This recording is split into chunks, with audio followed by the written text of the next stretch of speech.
Hello everyone, this is Communications Director Melissa Richard. I'm here today with Chris Brungardt, Director of Public Works, and Dustin Scott, City Engineer. There's been a lot in the news recently about the risk of flooding, so we thought we'd do a quick video on what the risk in West Fargo is. So I'll open up to you guys.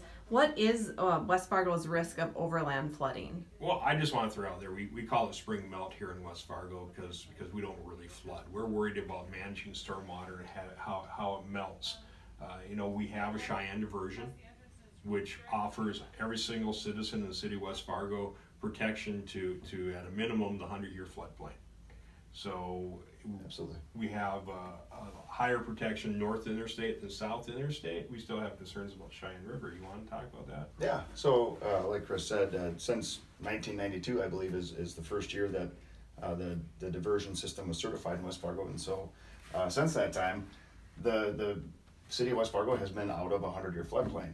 Now, as Chris mentioned, there's a little higher protection on the north side than the south side because there are two diversion channels, the first one being a Horace diversion channel, which basically takes half of the river flow around town, and then the West Fargo diversion channel is where all of the flows from the Cheyenne River are diverted around town. So essentially on the south side of the interstate, there is still 2,000 CFS running through the river, and so those are, that just presents some nuances in terms of the potential for that water to break out of if a river bank were to slough in, and whereas on the north side of the interstate, there's very little to no flow running through that river. So I mean, there's nothing catastrophic concerns about here. Right. We might have some localized flooding, some streets might go under, but I think about every single house, the minimum building elevation is well above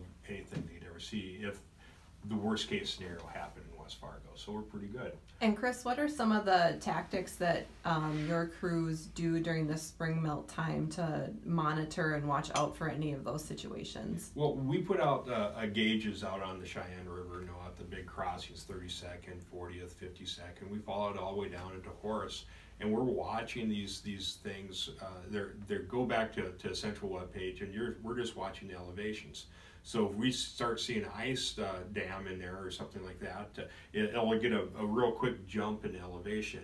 And when we're talking jump in elevation, we're talking a couple inches. And that's what we're looking for, and we're pretty diligent about finding those things. So diligent.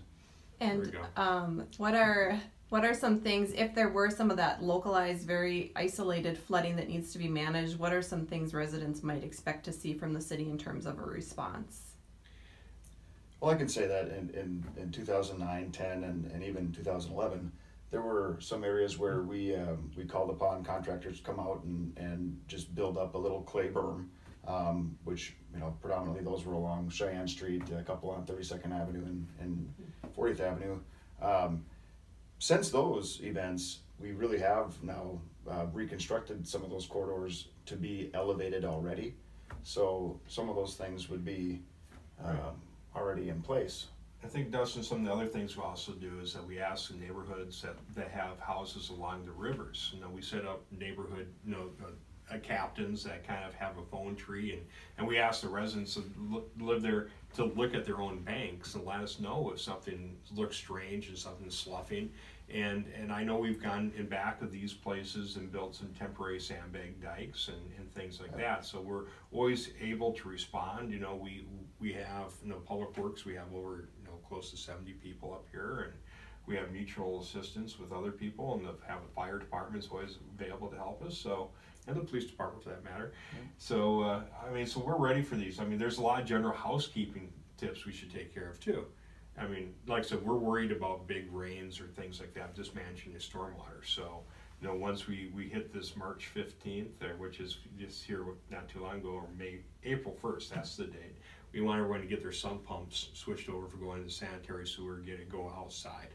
Because if we get a big storm, or we get some infiltration, we get stormwater goes into our sanitary system, we don't want that backing up to anyone's basements. Right. So that's why that's why it's important to get your sump pumps going outside.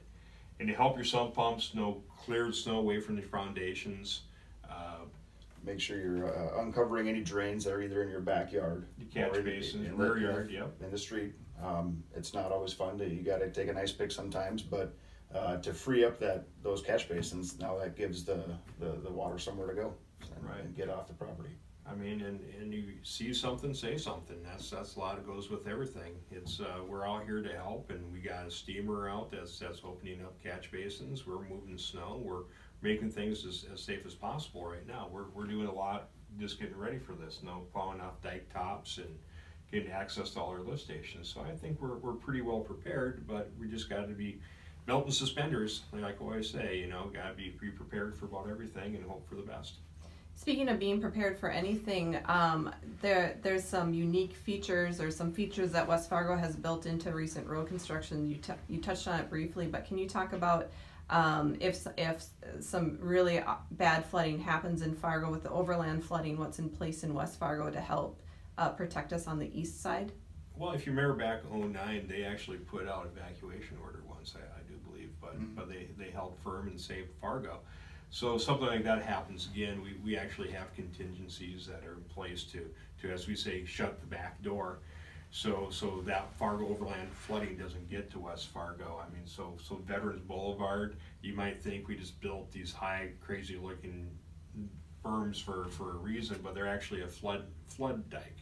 So we have contingencies for filling those in. What do we do on 32nd and 40th? Well, to keep the water on the east side, that along with Veterans Boulevard, as you work your way to the north side of town, we have action plans to go put in clay berms or sandbags at the interstate corridor where water can certainly be coming through, even along the Fargo West Fargo border there, behind Home Depot is another area we might have to go build a 1 or 2 foot high berm or sandbag levee. Along 45th Street, another 1 to 2 foot high berm, and that's talking if Fargo is well into their record flood stage. The 43 foot, 44 foot stages. That's when the water has gotten to a point now, elevation wise, where it can sneak over to the west, and that's where again we have plans and protocol to go build those contingency. The doomsday scenarios, we always got to, we always have to be prepared for those also. So we work closely with the city of Fargo and try to protect. I mean, we have great interest. Fargo sends all our drinking water comes from Fargo. So we have to make sure that we help them anywhere possible, and they're great partners in everything that we do. Absolutely. Great. Well, thank you guys. If you do see something that you want to notify someone about, you should call the Public Works at 433-5400. And they'll take your information and look into it. And that's it for today. Thanks. Thank you.